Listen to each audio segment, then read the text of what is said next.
Welcome to the Law Enforcement Talk Radio Show. In the Law Enforcement Talk Radio Show, we are joined by special guests talking about their experiences, the realities of investigating crimes, plus those who have experienced horrendous trauma. Police, first responders, military, and victims of crime share their stories. Hi, I'm John J. Wiley. In addition to being a broadcaster, I'm also a retired police sergeant. Be sure to check out our website, letradio.com, and also like us on Facebook. Search for the Law Enforcement Talk Radio Show. Here's another location where you can find all kinds of news for free. That's medium.com, spelled medium.com. Look for the Law Enforcement Talk Radio Show and podcast profile on the Medium app and follow it. Calling us from Oklahoma, we have Brian Surber on the phone. Brian, thanks for being a guest on the Law Enforcement Show. Very much appreciated. Thank you, Jay. Glad to be here. Now, Brian, I don't want to butcher his resume. It's a vast resume in law enforcement. He has been first assistant district attorney for Rogers, Mays, and Craig counties in Oklahoma. He's also been a special assistant U.S. State's attorney for the Northern District of Oklahoma. He's also been an investigator for the state of Oklahoma. Man, what haven't you done?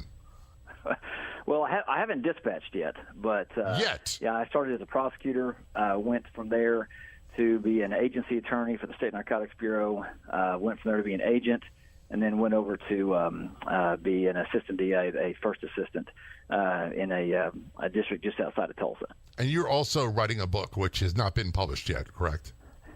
That's correct. The manuscript's at the copy editor right now. That's correct. Hopefully that'll be available very soon, and we'll have to have you back to talk about that as well. I think on the History of the Law Enforcement Show, I've had one guest on who started off as a district attorney, a prosecuting attorney, and then went into law enforcement as an active sworn member, and then finished his full career, and then went back to being a prosecuting attorney. Well, that's where I'm at right now. And, I wasn't running away from my law enforcement career. The main thing I tell my police officer friends is really appreciate the fact that you don't have to pay for your ammo, because at the range when I empty a magazine, I just had a lot of fun. And now when I drop a couple of AR magazines out the range, I kind of think that's like $8. Yeah, so that's a big difference I didn't appreciate when I was there. Well, first of all, you worked at one of those agencies where they gave you ammo to practice with. We didn't have that luxury where I policed. You had to buy your own ammo and do your own practicing on your own time. That was nice. Of course, we had guys that everyone had their kind of zombie horde, and some guys are very astute at kind of accumulating the agency's ammo. I was not that good. I had to kind of ask my buddies for some. It's funny you bring that up. We had different nicknames for police in Baltimore.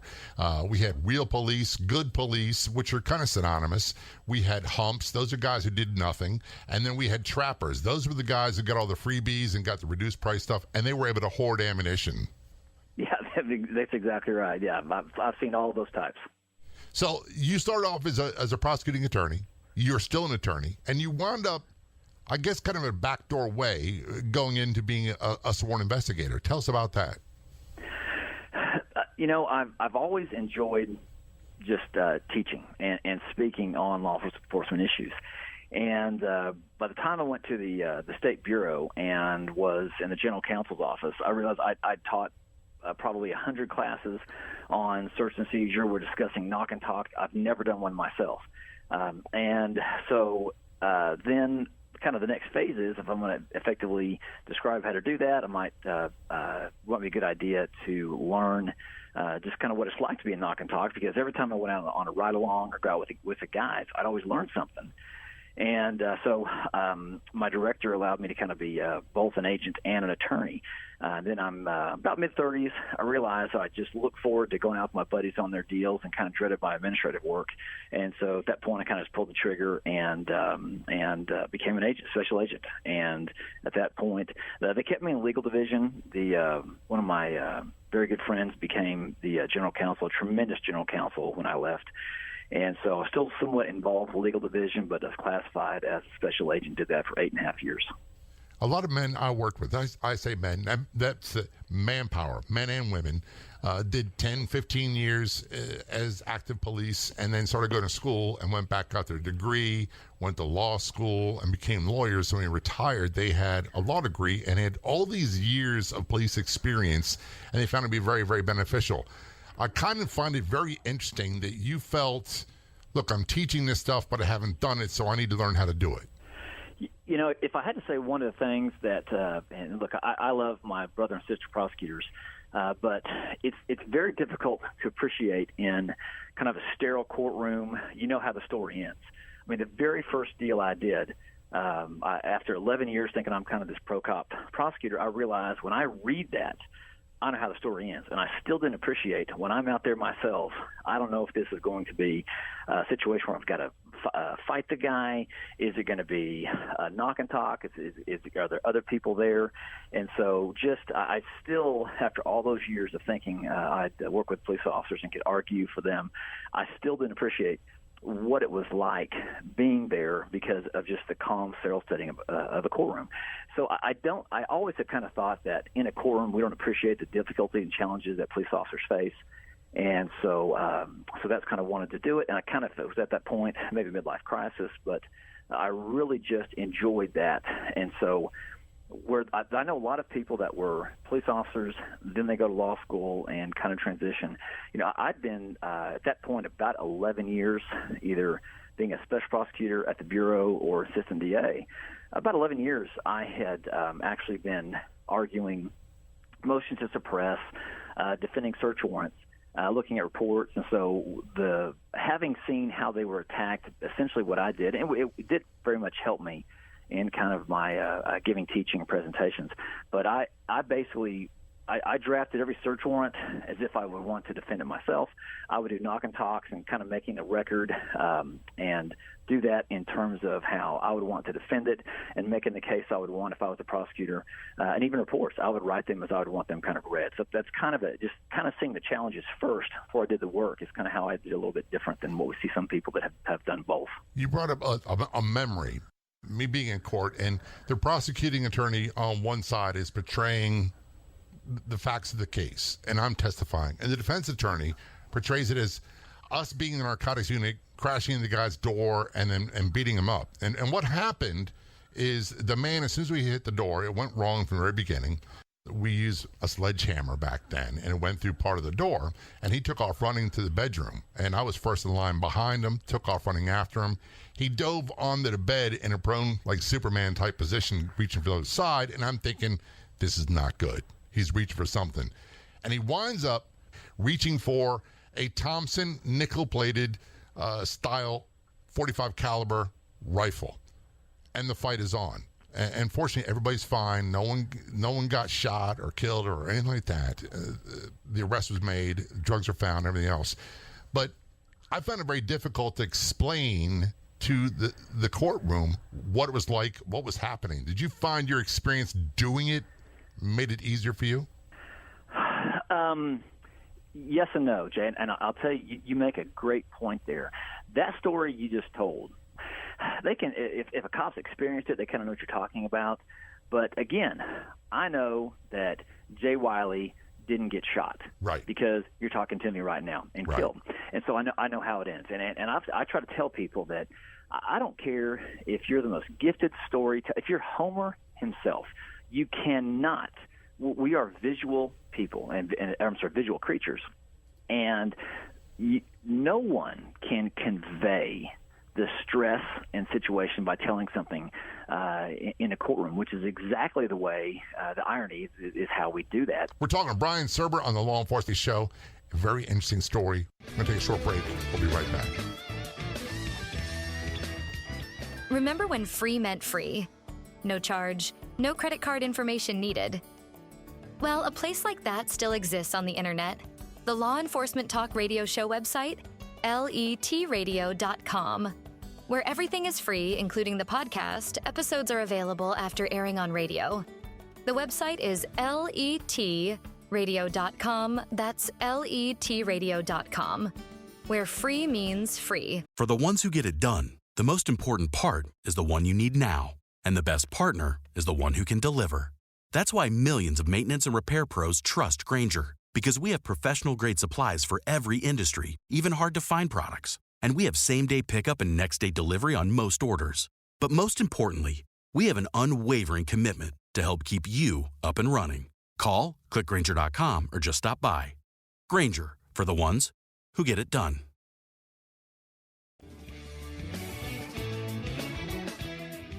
It's a Law Enforcement Show. We return to our conversation with Brian Surber. Brian is a prosecuting attorney for Oklahoma. It's a lot more that goes into that, but I don't want to get lost in a lot of details. He's also an investigator, sworn investigator for the state of Oklahoma for quite a period of time as well. Before we went to break, Brian, you started talking about testifying in court and presenting a case in court, a typical case of a drug search and seizure warrant where weapons and everything else are recovered. And did you find it easier to make sure you got the intricate details into testimony after you knew what it entailed? Yes, I think once I became an agent and I knew what was in court, it certainly helped me to kind of identify what things out there I could use if I was prosecuting a case. And so, as much as I can, I try to convey those and just let kind of prosecutors know. Because again, almost all prosecutors, none of them have been out there and seen what police officers do. And it's kind of the irony that's the probable cause in terms of what's more likely than not. Oftentimes, that is we have police officers and prosecutors and judges that review that. But there's no certification in law school that tells a prosecutor what is more likely than not for a police officer out in the field with experience. There's no certification for a judge to determine probable cause. It's just kind of a separate a branch and oversight. So I think as much as police officers, if we can kind of convey the difficulties, because that report and communication with the prosecutor, that's our entire window to what happened. Right. And so that's what I try to kind of get across, because I just to let prosecutors know that it's a lot. It's very difficult to encapsulate, no matter how good your report writing skills are or your testimony skills, exactly what happens there. I found it very difficult. And people who taught me how to be really, really good in case preparation and court testimony were public defenders in Baltimore, and also the prosecuting attorneys or district attorneys, because their line of questioning. And look, when I came out of the academy, I thought I knew a lot. I thought I was well prepared, and I was, but I really had no idea what to expect. You know, one of the things that helps the most is when a police officer sits with the prosecutor in court, as well, sometimes they call them different things, different jurisdictions. The case officer, even though you're a witness, typically excluded, but there's an exception on the evidence code that allows at least one officer to sit there as kind of the party exception to that rule, and to watch what happens and how it does. But even testifying, it really helps every officer kind of know what's relevant or how you can be attacked when you make an arrest or find evidence or whatever may cause you to testify.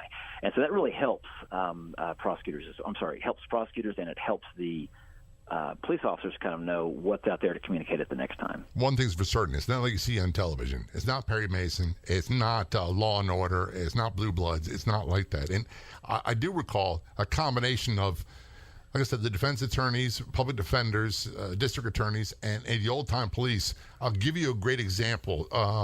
When I was a young police officer, we had a serial rapist in our area. It took a long time to catch him, identify and catch him.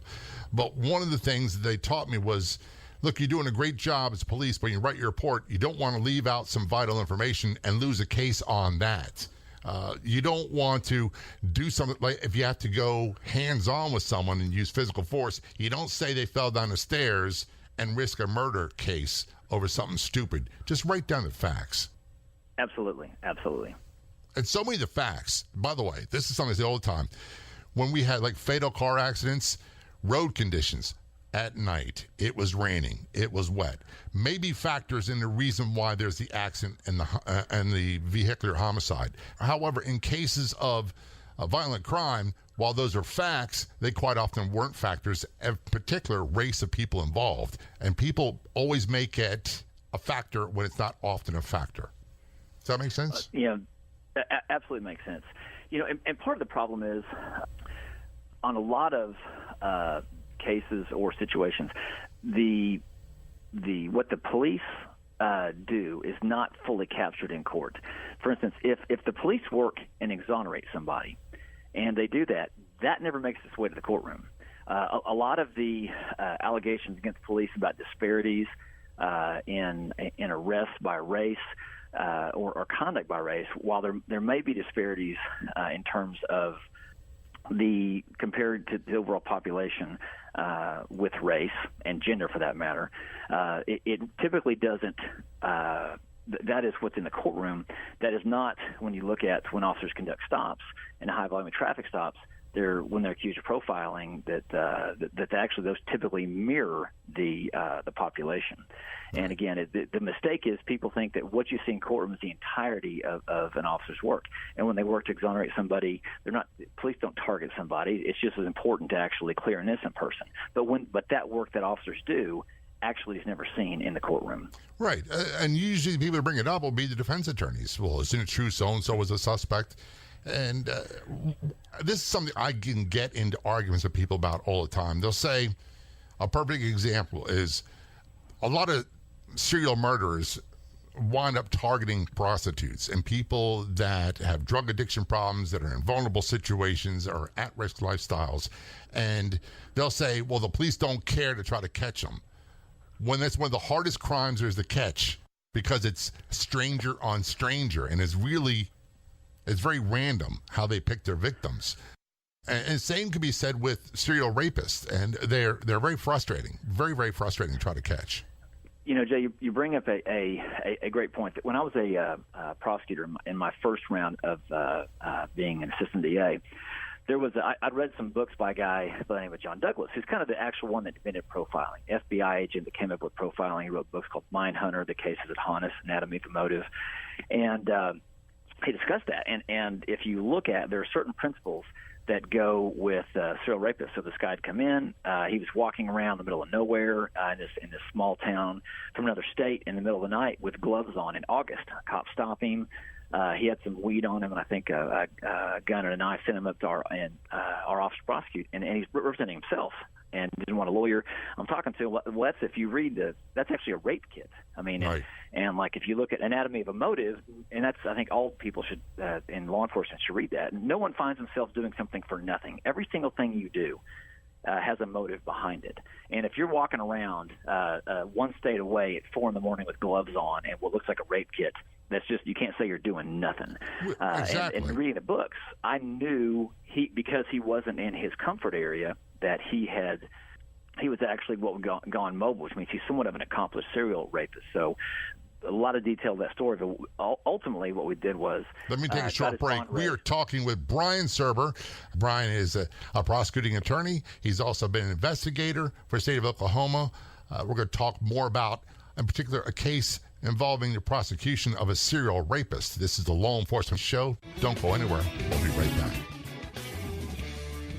Of all the radio stations in the United States, there are no other shows like the Law Enforcement Talk Radio Show. And on Facebook, there's only one official page. Do a search on Facebook for the Law Enforcement Talk Radio Show, and be sure to like the Law Enforcement Talk Radio Show Facebook page. Return to conversation with Brian Surber on the Law Enforcement Show. Brian, calling us from Oklahoma, is a prosecuting attorney for the state and also for the United States government as well. He was a investigator for the state of Oklahoma, a sworn law enforcement officer as well. Before we went to the break, we started talking about a case you're involved in, Brian, that involved a serial rapist, and he was seen walking around 4 o'clock in the morning, suspicious manner. Officers saw him. He was wearing gloves. He was armed. That right there makes a lot of alarm bells go off in my head. Well, absolutely, and these officers knew that, and so that's why they got in contact with him. I mean, guys wearing gloves in August. Just said he was out walking, stretching his legs, had been fishing at a local lake, and was just walking around this neighborhood. Well, that's just ridiculous. And if you know, and officers know this, that you don't just find yourself like, why am I walking around our neighborhood? And so there's always some motive behind that. So they arrested him. He went up. And because he seemed, they really wanted him on the radar. That oftentimes those charges would have gone to the city municipal court. They wanted to kind of be in the district court of record. They sent it up to us. And I'm looking at this, and of course, having read the books on serial rapists, you kind of know, one, if you carry a kit, and then you're somewhat advanced in your serial rape career. Mm-hmm. And the fact he had left his state.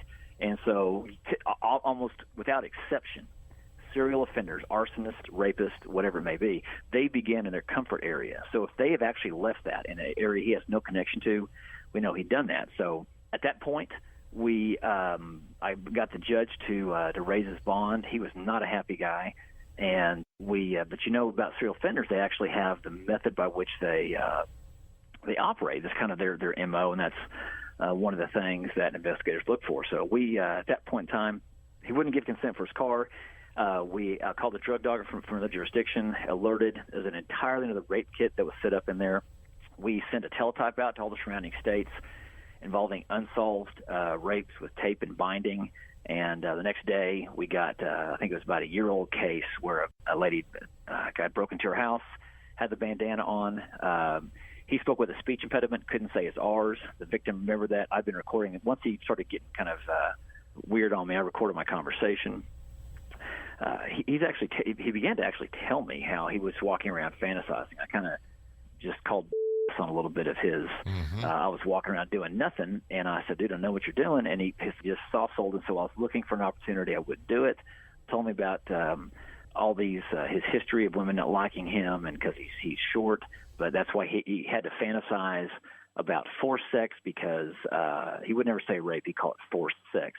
He had to fantasize about that because consensual sex did not seem realistic to him because he would never have it. That next day, the victim, who actually during the assault pulled down his bandana after he had taped her up, recognized his face and said she almost vomited. And they put a hold on him and extradited him to it was actually up in Kansas, which is north of us. And he was charged with that breaking the house and raping that victim. So, she had called me later. So many of those people, they wind up becoming killers because they can't leave a witness behind. I think that's exactly right. I mean, there's a complete warped sense of morality. I mean, people understand that these kind of psychopathic predatory offenders, they don't have the value system that you and I have or anybody else. And so, yeah, I mean, they are basically the only thing, and there are plenty of people out there that will sexually assault women or molest children, that they want to molest and rape as many as they can. The only thing that stops them from doing that is a lack of an opportunity by someone just being difficult or the threat of being caught. I mean, that's it. They have no moral aversion to doing that as many people as possible. And if it means escaping, then that's why oftentimes these violent sexual offenses are the next step is kind of make sure there's not a witness. I think you guys may have saved a lot of lives. What comes to my mind are people like Ted Bundy, and I can't remember his name, but the Garden State Strangler that was on the loose forever and ever and ever, and they were all serial rapists that turned into murderers as well. And look, we've had so many throughout history, and not just American. They're all over the world. I don't want people. I get a little angry when people say it's just an American phenomenon. It's not. That's absolutely correct. I mean, the most famous serial killer ever was Jack the Ripper in England. Yeah, and that's still unsolved. And one of the challenges I've always felt, and for me, it's difficult to differentiate the conversation between serial killers. And I've never investigated a serial killer. I've investigated and arrested many people for homicide as a patrol officer and a patrol sergeant. And the serial killer is a different beast. I've had one case of a serial rapist that took a long time to catch, and we wound up catching him. And the prosecution, while successful, they didn't get anywhere near the amount of time they should have gotten because no one was killed. That person was more than likely going to advance to become a murderer further along in their career. I mean, that's absolutely right. I mean, look, these predatory offenders, I mean, what it is, it's kind of a learning process. And they will they'll learn again that's why oftentimes they begin their first offenses in their comfort zone. And it's I mean, if you or I decided to say, I'm going to rob a bank tomorrow, setting aside that if we just decided to do that, well, probably the first thing you envision is like I would go with one I'm familiar with and I've been to in that kind of comfort zone. And only when they can operate and learn in their comfort zone do they kind of then go mobile. And that's why if they get to that phase, because you don't have geographical suspects you can look into, registered sex offenders that are within the area, that's when it becomes very difficult to do. And so that's why we really need good operators out there to kind of catch these guys, because they live, breathe, and exist to victimize someone and get away with it. And anyone that says they don't have self-control, they have all the control, and this is what John Douglas made the point in his book. They have all the control not to do it in a police officer and make attempts not to get caught. And yeah. And they plan things out. It's very meticulous. How was the prosecution of your case?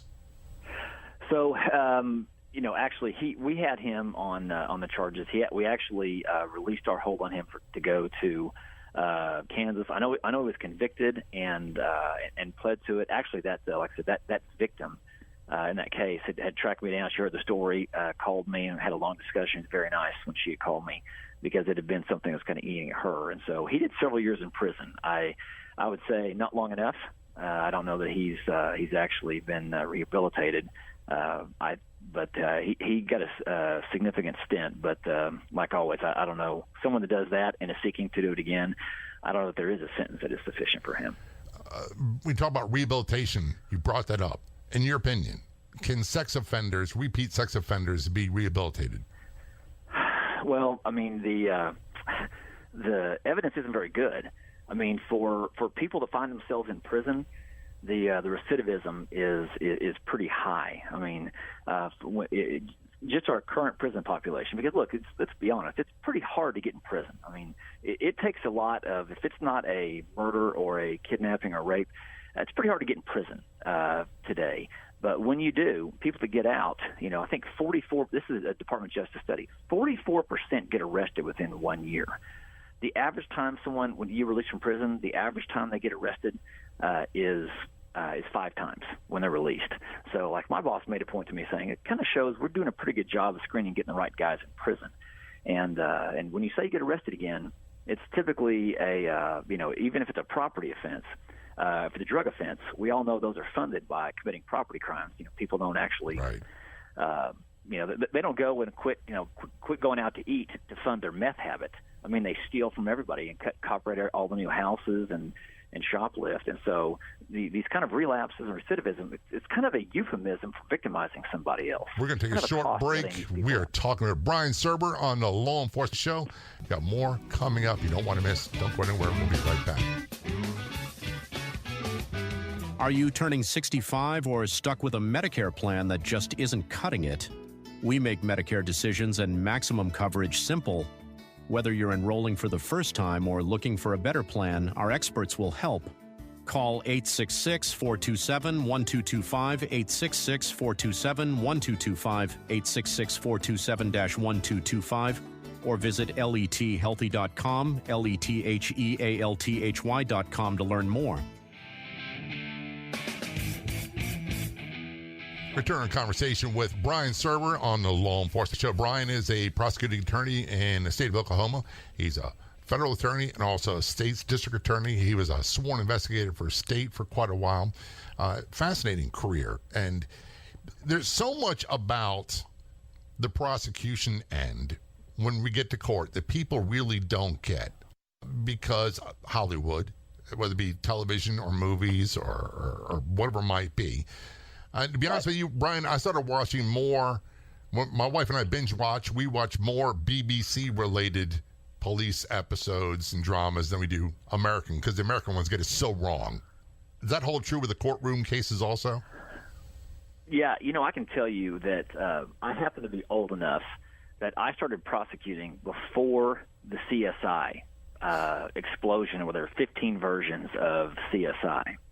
And what CSI did is it put out there to everyone, including jurors, that we just walk around and shed trace evidence. Yeah. That there's just, and it's not anything like this. I mean, look, leaving a fingerprint is a very random event. A lot of things with the surface, the contact. I mean, it's if you've had to ever fingerprint a combative suspect, it's not that easy to get a usable print on the guy. And so we don't do that. And so jurors oftentimes would say, well, there was no DNA on the bandana that was at the scene, and so we couldn't convict the guy. Well, regardless, you knew the bandana was used by the guy that was robbing the store.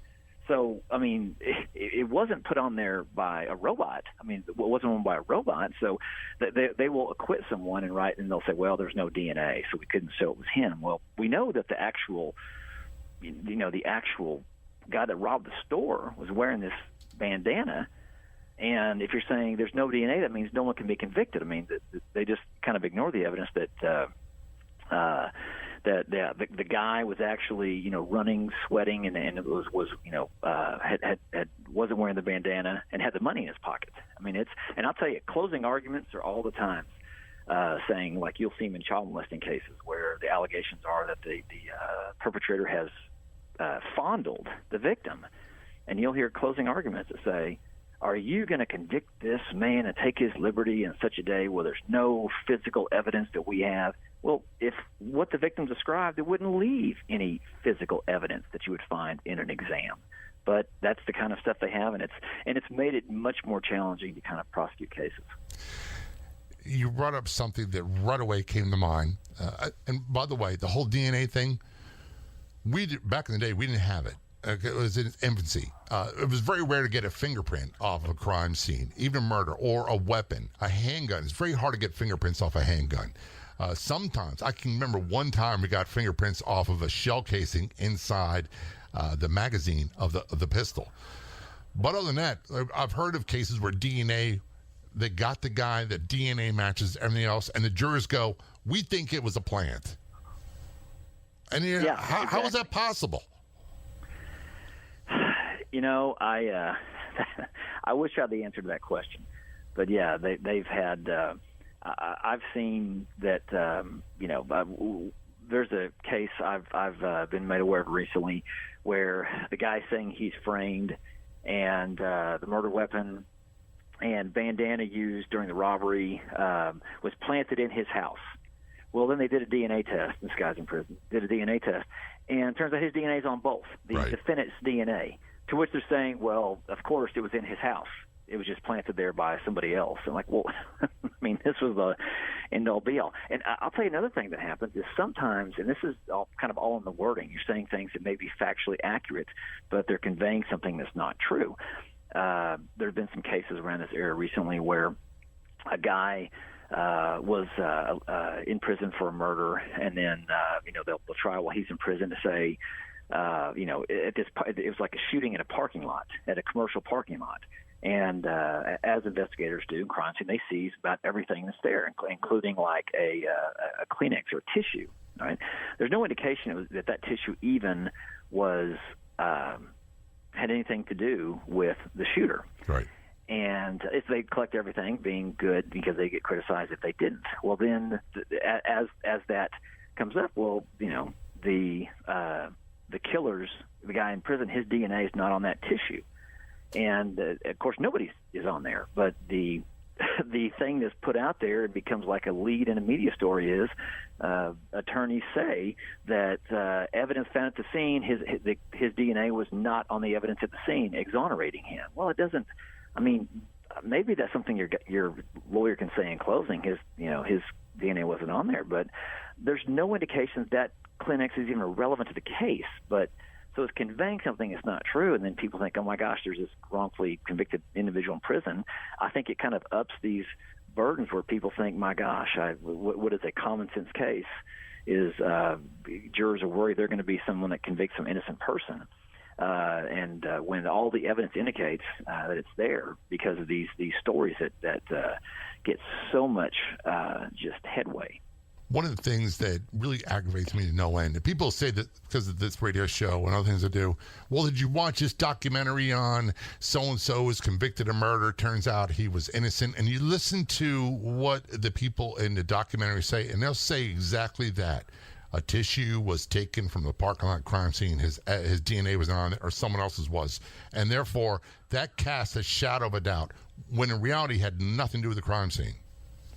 Well, exactly. And, a lot of these documentaries, I mean, look, I tell people they're selling drama. They're not selling facts. Right. And if they just interview some celebrity or the defense attorney or some advocacy group, if they don't talk to the prosecutors that prosecuted the case, if they're absent from any interview in the documentary, there's probably a reason for that, because those prosecutors and cops will have facts inconvenient to the narrative they're spinning, and all of a sudden, well, it's not that big of a deal. And I've had family members. I mean, I'll be eating dinner like they'll watch a documentary of a case that one of my prosecutors prosecuted, a murder case, and they're like, they're going to have to do something about this. And of course, they weren't even interviewed. And I tell my family the rest of the facts, and they had no idea, but it was something that happened. And I mean, even my pro-prosecution family is like, they're going to have to do something about this case. Yeah. And I just drove me nuts. I get mad thinking about it. And we need to keep this in mind in regards to everything, especially the news. When people watch the television news in particular, there will be cable channel, doesn't matter what it is, they'll say, well, I heard it on the news, and they are not obligated to tell you the truths or facts. They are obligated to get people to watch their channel. Oh, it's, that's exactly right, and it kind of led me to even write the book on criminal justice reform. I mean, I can tell you the whole notion of medical marijuana. They're doing it by anecdotes, saying, hey, it cured my cancer, but they never, these media stories never interviewed oncologists to say, no, it turns out stoners did not find the cure to cancer that's eluded us for decades. The other thing that's been sold is it like weed helps with childhood epilepsy. And American Epilepsy Society, the American Pediatric Society, American Academy of Neurology, all of them vehemently oppose giving any kind of cannabis to epileptic children.